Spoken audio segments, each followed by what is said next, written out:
माँ, बेटे और बहू तीनों ही खाने के टेबल पर बैठकर खाना खा रहे थे। खाते समय लड़का अपनी पत्नी को बोला, सरिता, तुमने आज भी दाल चावल बनाया।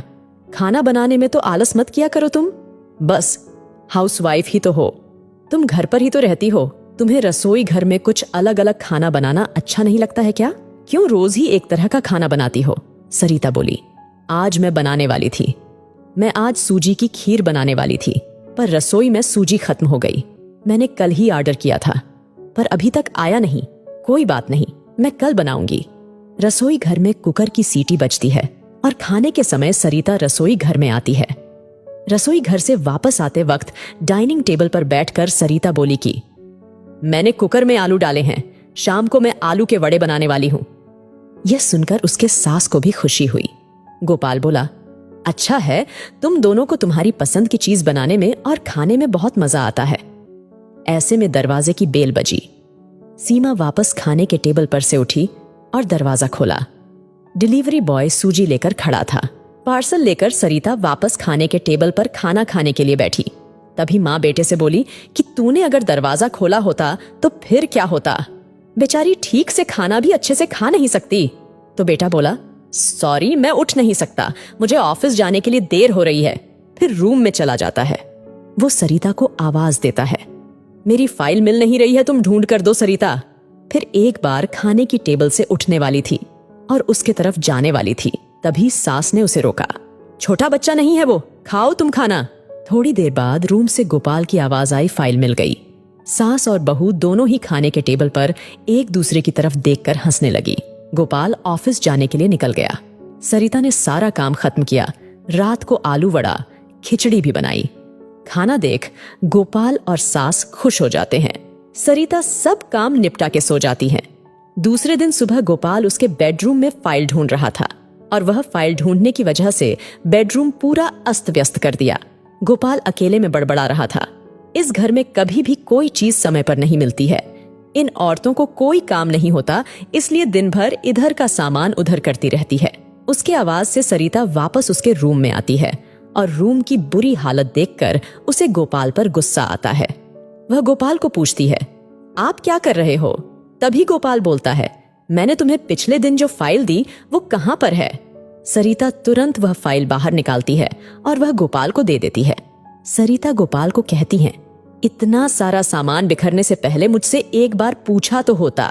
कितना सामान बिखरा पड़ा है, मैं क्या दिन भर यही काम करती रहूं क्या? उल्टा गोपाल सरिता पर चिल्ला देता है और बोलता है कि क्या काम रहता है दिन भर तुम्हें? इतना काम भी तुम नहीं कर सकती क्या? दिन भर सोते ही रहती हो सिर्फ। माँ के कहने पर हाउसवाइफ से शादी करके बहुत बड़ी भूल की मैंने। ऐसा बोलकर गोपाल ऑफिस के लिए निकल गया। पति पत्नी का बोलना माँ के कानों पर पड़ता है, जो गोपाल को पता नहीं था। माँ सरिता के पास जाती है, तभी सरिता रो रही होती है। कोई भी गलती नहीं होते हुए भी गोपाल उस पर चिल्लाया, यह उनको पता था। सरिता से वह बहुत प्यार करता है। सरिता भी उसे बहुत प्यार करती है। सास ने सरिता को शांत किया। फिर दोनों ने गोपाल को अच्छा सबक सिखाने के लिए प्लान बनाया। दूसरे दिन सुबह गोपाल नींद से जागा। तभी वह सरिता को चाय के लिए चिल्ला रहा था। तभी माँ नजदीक के सोफे पर बैठी थी। वह बोलती है, सरिता घर पर नहीं है, वह किसी काम के लिए अपने मायके गई है। गोपाल फोन निकालता है और सरिता को फोन करने लगता है। तभी माँ उसे रोकती है और बोलती है कि फोन मत करो, वह मायके ही तो गई है, 2-3 दिन में आ जाएगी। गोपाल फोन रख देता है और माँ को बोलता है कि माँ चाय। तभी माँ बोलती है, हाँ 2 कप बनाना, मैं भी पीऊंगी। इच्छा ना होते हुए भी गोपाल चाय बनाने के लिए रसोई घर में जाता है। माँ सोफे से खड़ी होती है, बेटा गोपाल को पुकारती है। वो सोचने लगता है कि माँ उसे रोकेगी और खुद चाय बनाएंगी, पर माँ बोलती है, मेरी चाय में शक्कर कम डालना। गोपाल चाय बनाता है और चाय लेकर आता है। माँ और बेटा दोनों ही चाय पीते हैं। फिर माँ बोली, चाय अच्छी बनाई है, पर सरिता जैसे नहीं। वो चाय बनाती है तब तुलसी के पत्ते डालती है।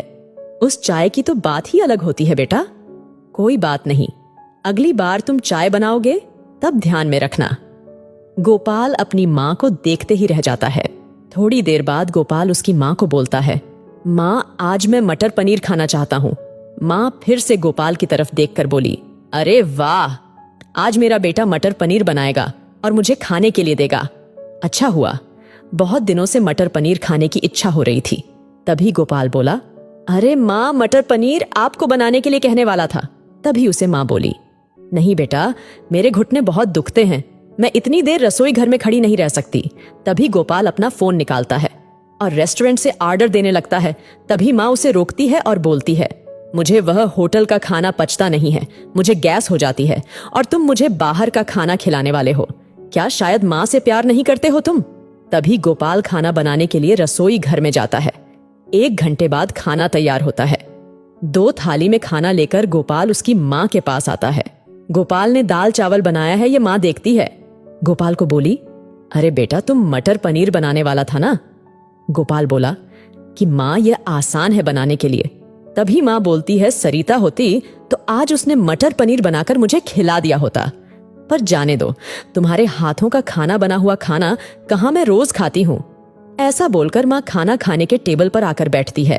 चल, दोनों साथ में खाना खाते हैं। गोपाल ने पहला निवाला मुंह में डाला ही था, तब माँ उसे बोली, अरे बेटा, दाल में नमक कम है, जा और नमक लेकर आ। वो खाते खाते उठता है और रसोई घर में से नमक लेकर आता है और माँ को देता है। फिर से खाने के लिए बैठता है। तभी बीच में माँ खांसने लगती है और गोपाल को बोलती है, अरे बेटा, निवाला गले में अटक गया है, थोड़ा पानी लाना। गोपाल फिर खाते खाते उठा और पानी लाने गया। फिर वो पानी माँ को दे देता है। इस सब में गोपाल के चेहरे पर गुस्सा स्पष्ट रूप से दिख रहा था। गोपाल को अब समझ में आ रहा था कि वह सरिता के साथ जिस प्रकार बर्ताव कर रहा था, उसे कितना बुरा लगता होगा। वो यह सब खुशी से करती थी। उसके चेहरे पर कभी भी कोई शिकन नहीं दिखी। वह सोचते सोचते खाना खा रहा था। माँ यहीं पर नहीं मानी। खाना होने के बाद माँ गोपाल को बर्तन धोने के लिए कहती है और माँ उसके रूम में आराम करने चली जाती है। माँ उसे परेशान करने का कोई मौका नहीं छोड़ती। वो गोपाल को बुलाकर चादर ओढ़ाने के लिए कहती है। उसके बाद गोपाल रूम से बाहर जाता है तो उसे माँ रोकती है और एसी का टेम्परेचर कम करने को कहती है। अब इन सभी कामों की वजह से वह चिड़चिड़ा सा होने लगता है, लेकिन कुछ भी नहीं बोल पाता। दूसरे दिन सुबह जल्दी उठ जाता है। उसे ऑफिस जाना होता है, इसीलिए वह जल्दी सब्जी काटता है, पर उसका ध्यान सब्जी की तरफ नहीं होता। वह सरिता का विचार कर रहा होता है। वो सोच रहा होता है, हाउसवाइफ का काम आसान होता है, ऐसा मुझे लगता था, पर सच में वैसे नहीं है। मैं कितना गलत बर्ताव करता था सरिता के साथ। मन ही मन पछता रहा होता है। तभी सब्जी काटते समय अपनी उंगली काट लेता है। वह उठकर बेसिन में उंगली धोने के लिए जाता है। ऐसे में सरिता उसके पास आती है और हाथ पर पट्टी बांधने लगती है। मतलब सरिता अपने मायके गई ही नहीं थी, गोपाल से छुपकर उनके ही घर में थी। यह तो सास और बहू का प्लान का एक हिस्सा था। गोपाल सरिता को देखकर खुश हो जाता है। वह उससे माफी मांगता है। वह सरिता को बोलता है कि घर का काम करना बहुत आसान होता है। तुम घर पर रहती हो, तुम्हें क्या काम रहता है, ऐसा मैं हमेशा बोलता था, पर एक ही दिन में मुझे सब समझ में आ गया। मैं तुम्हें ऐसा कभी भी नहीं बोलूंगा और इसके आगे हम एक साथ घर के काम करेंगे। अगर घर हम दोनों का है तो घर के काम भी हम दोनों ही करेंगे। दोनों की बातें माँ बाहर से सुन रही थी। वह दोनों के लिए बहुत खुश थी।